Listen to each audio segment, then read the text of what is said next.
Sharma Furniture House Rehu Chowraha। नमस्कार दोस्तों, Sharma furniture house में आपका स्वागत है। आज मैं दिखाऊंगा कि लॉक किस प्रकार से हमें लगाना चाहिए, हैंडी लॉक। तो हमारे लॉक के साथ साथ क्या मिलता है, एक मशीन और दो हैंडल। उसके साथ साथ हमें मिलते हैं पेच। तो हमें किस प्रकार से लगाना है उसके बारे में मैं अगला प्रोसेस दिखा रहा हूँ। किस प्रकार से मार्किंग करनी है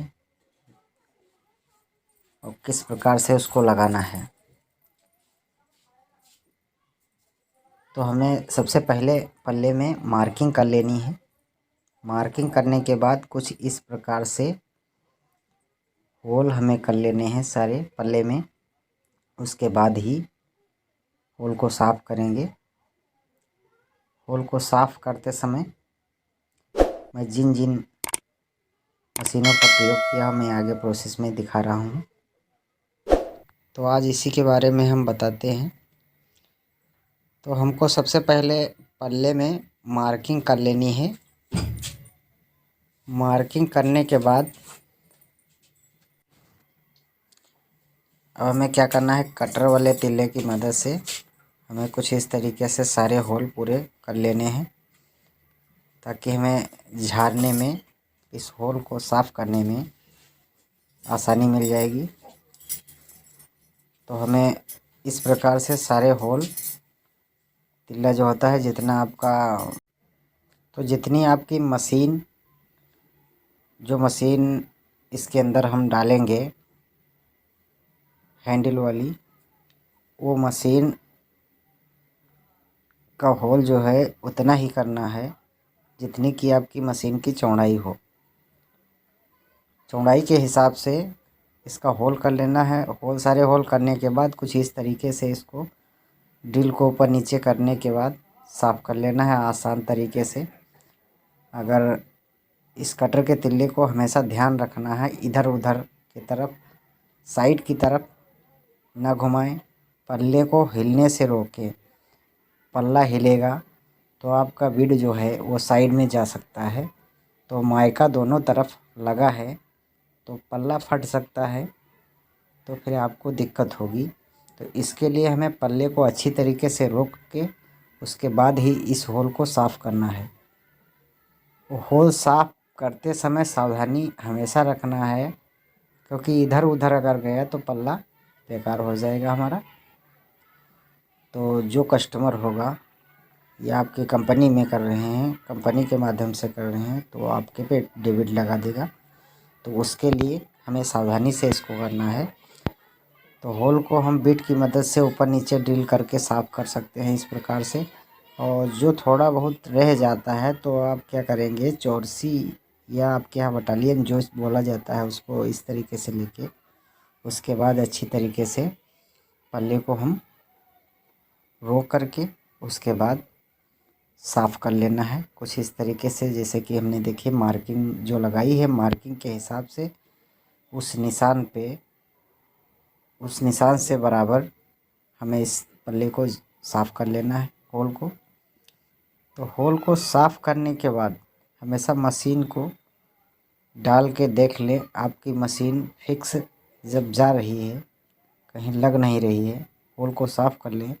अगर होल के अंदर कूट या लकड़ी की कड़ रहते हैं तो आपको क्या होता है, कुछ समय के बाद लॉक के अंदर वो कूट हिलने की वजह से अंदर चली जाती है, तो लॉक जाम होने लगता है। तो हमेशा होल को हमेशा साफ़ करके रखें। मशीन जब भी डालें तो ये ध्यान रखें कि लॉक के अंदर तुम्हारा जो लकड़ी का कचड़ा रह जाता है वो कचड़ा न रहने पाए। हमेशा होल को अच्छी तरीके से ही साफ़ करना है। अगर कहीं भी लग रहा है तुम्हें तो इस तरीके से ड्रिल मशीन के बिट वाले तिल्ले से, जो कटर वाला तिल्ला है, उसको डाल करके साफ़ कर ले तो वो हल्का सा जो है वो बड़ा होता है लकड़ी का कूट, तो उसको महीना कर देगा। तो महीन कर देगा तो उसको निकालने में आसानी होती है।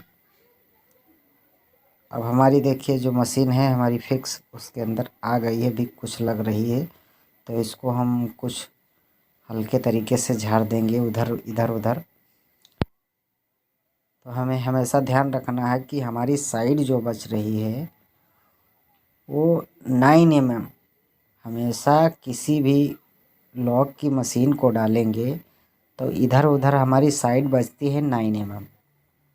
तो 9 mm साइड को बचाने में उसी में आपकी लकड़ी है, उसी में प्लाई का एक फेस होता है, उसके बाद भी माइका लगा होता है। तो सावधानी से नहीं करेंगे तो माइका का फेस फट सकता है। तो हमेशा ध्यान रखना है, बहुत सावधानी से करना है। अब हमारी मशीन इस प्रकार से फिक्स हो गई है। तो हमें क्या करना है, सबसे पहले तो आपकी जो परमानेंट लॉक होती है, जैसे कि पल्ले को खींचा, तो पल्ले को खींचने के बाद वो लॉक हमेशा आगे की तरफ टेपर रहती है। तो उस लॉक को हमेशा ध्यान रखना है, उसको जिस तरफ को आपको लगाना है उस तरफ को घुमा लीजिए। उसके बाद हमें जो पत्ती का निशान है, लॉक के ऊपर जो पत्ती होती है उस पत्ती का निशान मार्किंग जो है इधर उधर लगा लेनी है पेंसिल की मदद से। उसके बाद हमें लेना है 1.25 इंची चौरसी। साइड से निशान लगाने के बाद निशान पत्ती गलाने के लिए हमें एक सूत काटना होगा, तब जाके हमारा लॉक जो है वो फ्रेम से बराबर होगा। तो हमने इस प्रकार से निशान लगा करके काट लिया है। हमेशा ध्यान रखना है, नहीं तो जो अगर चीड़ की लकड़ी आपकी लगी है तो पल्ला बहुत जल्दी फट जाता है। तो सावधानी से करें और हमेशा ध्यान रखें, जो आपके औजार लॉक लगाने वाले हैं हमेशा धार अच्छी ही होनी चाहिए, तभी आपकी फिनिशिंग आएगी और अच्छे तरीके से लग जाएगा। देखिए जैसे कि हमारा लॉक कंप्लीट हो गया। अब हमें क्या करना है, साइड वाले निशान लगा लेने हैं। जैसे एक हैंडल वाला होल और दूसरा नीचे जो पड़ता है हमारी मशीन के अंदर चाबी वाला, जिसको बोलते हैं, हम सब लोग बोलते हैं सिलेंडर। इस सिलेंडर में बाहर की तरफ चाबी लगती है, अंदर की तरफ बिना चाबी ही खुल जाता है लॉक, और बिना चाबी लॉक भी हो जाता है। तो हमें ये जो नोक वाली बिट आती है, इस बिट की मदद से हमें होल इसमें कर लेना है। नीचे का होल जो सिलेंडर वाला होता है तो उसमें आपको 2 बार होल करना पड़ेगा, क्योंकि उसकी चौड़ाई नीचे की तरफ ज़्यादा होती है।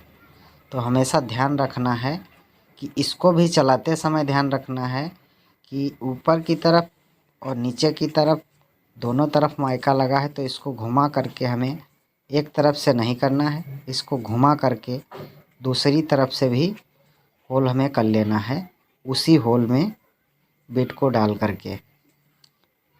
जब दोनों होल अच्छी तरीके से साफ़ हो जाएं, उसके बाद ही मशीन अपनी डालें। मशीन डालने के बाद मशीन डाल करके देख लेना है हमें कि अच्छी तरीके से मशीन हमारी होल की जगह पे फिक्स होती है कि नहीं होती है। तो हमें कचरा निकाल लेना है। कचरा निकालने के बाद अब हम मशीन को डाल करके देखते हैं कि अच्छी तरीके से आता है कि नहीं आता है। तो हमारा होल जो है तो सेंटर में ही है। देखिए जैसे कि हमारा होल सेंटर में ही है। तो अब हम इसके जो साइड वाले रॉड होते हैं, जो बीच वाला रॉड होता है, उस रॉड को डालने के बाद हम हैंडल की प्रोसेस लगाने की विधि बताते हैं। जैसे कि देख लीजिए ये सिलेंडर है, इस सिलेंडर को इस प्रकार से डालना है, उस तरफ से जो हमारा अंदर का हिस्सा होगा उस तरफ से हैंडल में फंसा करके हमें डालना। तो अब हमें इसमें डालना है सिलेंडर का जो है पेंच। सबसे मेन चीज़ है आपका जो ये सिलेंडर का पेंच है, हमेशा ध्यान रखना है।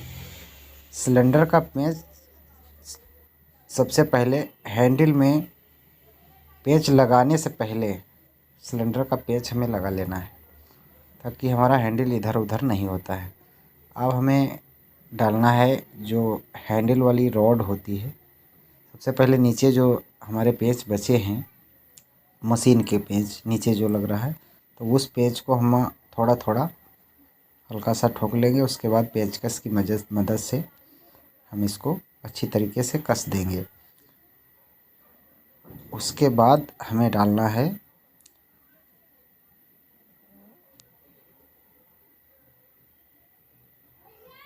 रॉड। अब हम इसकी रॉड डाल लेते हैं। रॉड डालने के बाद अब हमें अंदर का हैंडल जो है उसके हमेशा सभी अच्छी तरीके से पेंच लगा लेने। तो अंदर का हैंडल हमने कंप्लीट कर लिया है। अंदर का हैंडल कंप्लीट करने के बाद हमें क्या करना है, बाहर की तरफ का जो हैंडल है, मैं वो हैंडल लगा रहा हूँ। तो हमें थोड़े थोड़े पेच जो है ठोक लेने हैं। उसके बाद ही आप कस पाएंगे, वरना अगर पूरे पेच ठोक देंगे तो लॉक की मजबूती नहीं मिलती है।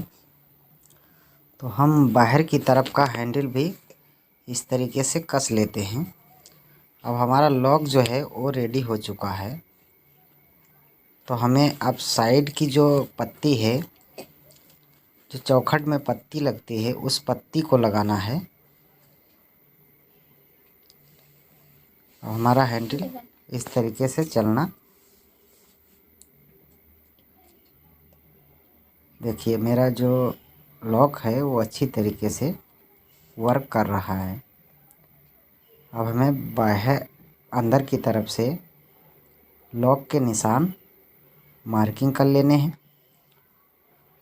उसके बाद मिलती है जो हमारी पत्ती को हमेशा लॉक पे सेंटर लगा लेना है। उसके बाद हमारी जो पत्ती है उसको रख करके हम चौखट में निशान लगा लेते हैं।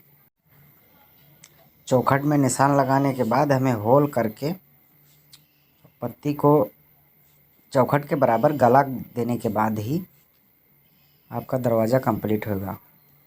तो हमारी चौखट रेडी है।